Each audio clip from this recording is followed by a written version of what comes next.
একদম দোকানের মতো ভীষণই মুচমুচে খাস্তা আর রসালো গজা যদি তোমরা বাড়িতে খুব সহজেই বানাতে চাও, তাহলে আজকের এই ভিডিওটা পুরোটা দেখার অনুরোধ রইল। সামনেই রথযাত্রা, আর সেই উপলক্ষে আজকের এই ভিডিওতে আমি দেখিয়েছি গজা বানানোর নানান রকম খুঁটিনাটি টিপস এবং ট্রিক্স। তাহলে চলো রেসিপিটা বানিয়ে ফেলি। একদম মুচমুচে খাস্তা দোকানের মতো গজা বানানোর জন্য এখানে আমি নিয়েছি 2 কাপ ময়দা। এবার এর মধ্যে দিয়ে দিচ্ছি 3 টেবিল চামচ ঘি। গজা খাস্তা বানানোর জন্য কিন্তু ময়ানের পরিমাণটা একদম সঠিক হওয়া খুবই জরুরি।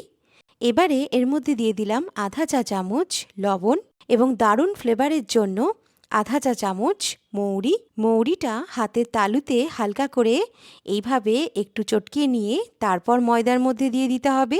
চাইলে ঘিয়ের বদলে তেলও ব্যবহার করতে পারো, তবে ঘি ব্যবহার করলে গজা আরও বেশি খাস্তা, মুচমুচে এবং সুস্বাদু হবে।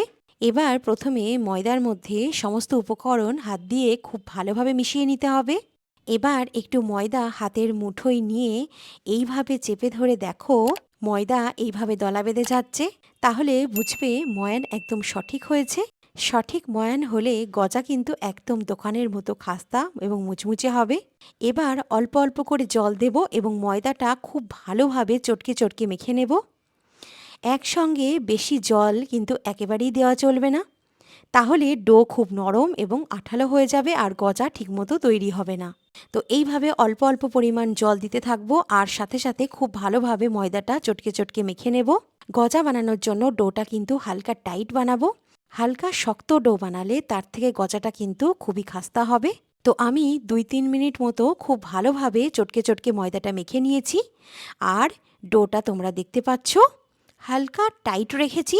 ডো তৈরি হয়ে গেলে একটা বাটি বা ঢাকনা দিয়ে 5 থেকে 10 মিনিট মতো রেস্টে রেখে দেব।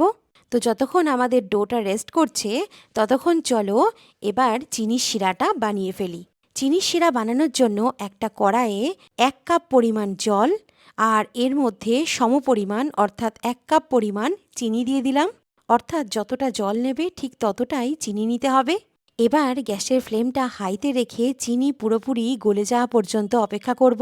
চিনি গলে গেলে এর মধ্যে 2টো মুখ ফাটানো ছোট এলাচ দিয়ে দিলাম।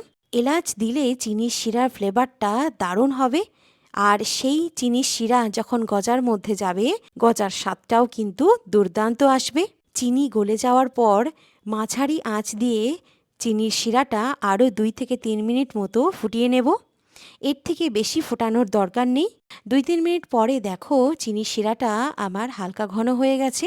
তো এবারে গ্যাস বন্ধ করে এটা আমি ঢেকে রাখলাম। আচ্ছা, এখানে চিনির শিরাটা হালকা ঘন আর সামান্য স্টিকি হবে। 1-2-3 তারের চিনির শিরার এখানে প্রয়োজন নেই। চিনির শিরাটা খুব বেশি ঘন করলে গজার মধ্যে চিনির শিরাটা খুব ভালোভাবে যাবে না। এদিকে 10 মিনিট পর ডোটা আবার একটু মেখে নেব। দেখো রেস্ট করার পর ডোটা আগের থেকে একটু নরম হয়েছে। তো এবারে আমরা এর থেকে গজা তৈরি করব। প্রথমে পুরো ডোটাই গোল করে নিয়ে একটু মোটা করে বেলে নেব।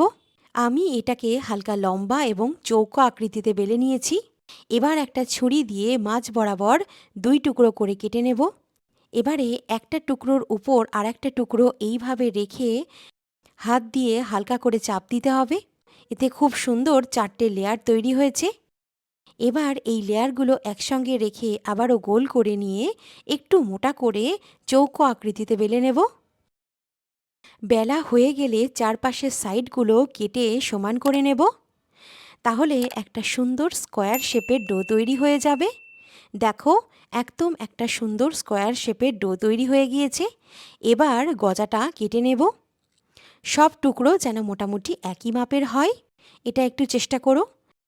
তো প্রথমে লম্বালম্বি কেটে নিতে হবে, তারপর ছোট ছোট চৌকো টুকরো করে এইভাবে কেটে নিতে হবে। গজার সাইজ তোমরা তোমাদের পছন্দ মতো ছোট বা বড় রাখতে পারো। তোমরা দেখতে পাচ্ছ প্রত্যেকটা গজার লেয়ার কত সুন্দরভাবে বোঝা যাচ্ছে। ভাজার সময় এই লেয়ারগুলো আরও সুন্দরভাবে খুলে যাবে এবং দেখতে একেবারে দোকানের খাস্তা গজার মতো লাগবে। দেখো ছোট ছোট চৌকো টুকরো করে আমি এটা কেটে নিয়েছি। এবার গজা ভাজার জন্য একটা কড়াইয়ে পর্যাপ্ত পরিমাণ তেল গরম হতে দেব। তবে আজকাল বেশিরভাগ মানুষই ঘিটা অ্যাভয়েড করে থাকেন। এবার একটা খুবই গুরুত্বপূর্ণ টিপস, গজা ভাজার জন্য তেল কিন্তু একদমই বেশি গরম করা যাবে না। তেল হালকা গরম থাকবে, অর্থাৎ গজা ছাড়ার সঙ্গে সঙ্গে যদি এরকম ছোট ছোট বাবল উঠতে শুরু করে তাহলেই বুঝবে তেলের তাপমাত্রা একদম ঠিক আছে। এর থেকে বেশি গরম হলে গজা বাইরে থেকে দ্রুত লাল হয়ে যাবে, কিন্তু ভেতর পর্যন্ত ঠিকভাবে খাস্তা হবে না। আমি হালকা গরম তেলের মধ্যে সমস্ত গজাগুলো একসঙ্গে দিয়ে দিয়েছি। কড়াই একটু বড় হলে একসঙ্গেই সবগুলো ভাজতে পারবে। এবার একদম কম আঁচে ধীরে ধীরে গজাগুলো ভাজতে হবে। মাঝে মাঝে ঝাঁঝরি হাতা দিয়ে এইভাবে আলতো করে করে উল্টে পাল্টে দিতে হবে, যাতে চারিদিক সমানভাবে ভাজা হয়। গজা ভাজতে তাড়াহুড়ো করলে কিন্তু চলবে না। ধৈর্য নিয়ে ভাজলে দেখবে গজার প্রত্যেকটা লেয়ার খুব সুন্দরভাবে খুলে আসছে। এই লেয়ারগুলোর জন্যই গজাটা দেখতে যেমন সুন্দর লাগবে, খেতেও কিন্তু একদম দোকানের মতো খাস্তা এবং মুচমুচে হবে। তো গজাটা আমরা একদম লাল লাল করে ভেজে নেব। কিছুক্ষণ পরে দেখতে পাচ্ছ আমার গজাগুলো একদম সুন্দরভাবে ভেজে তৈরি হয়ে গেছে। বাইরে থেকে দারুণ খাস্তা আর ভেতরটাও একদম পারফেক্ট হয়েছে। গজার প্রত্যেকটা লেয়ার কত সুন্দরভাবে ভিজিবল হয়েছে। এবার ভাজা গজাগুলো একটা বাটিতে তুলে নেব। চাইলে সরাসরি এগুলো চিনির শিরার মধ্যেও দিতে পারো, তবে আমি আগে এগুলো বাটিতে তুলে দেখাচ্ছি যাতে তোমরা এর দারুণ মুচমুচে টেক্সচার আর সুন্দর লেয়ারগুলো দেখতে পারো। এবার আগে থেকে তৈরি করা চিনির শিরাটা আবার হালকা গরম করে ফুটিয়ে নেব। চিনির শিরা ফুটতে শুরু করলে এর মধ্যে সমস্ত ভাজা গজাগুলো দিয়ে খুব ভালোভাবে এইভাবে ডুবিয়ে নিতে হবে। খুন্তির সাহায্যে একটু উল্টে পাল্টে নিতে হবে। তারপর এগুলোকে 5 থেকে 10 মিনিট চিনির শিরার মধ্যে রেখে দেব। এর থেকে বেশি সময় রাখার দরকার নেই।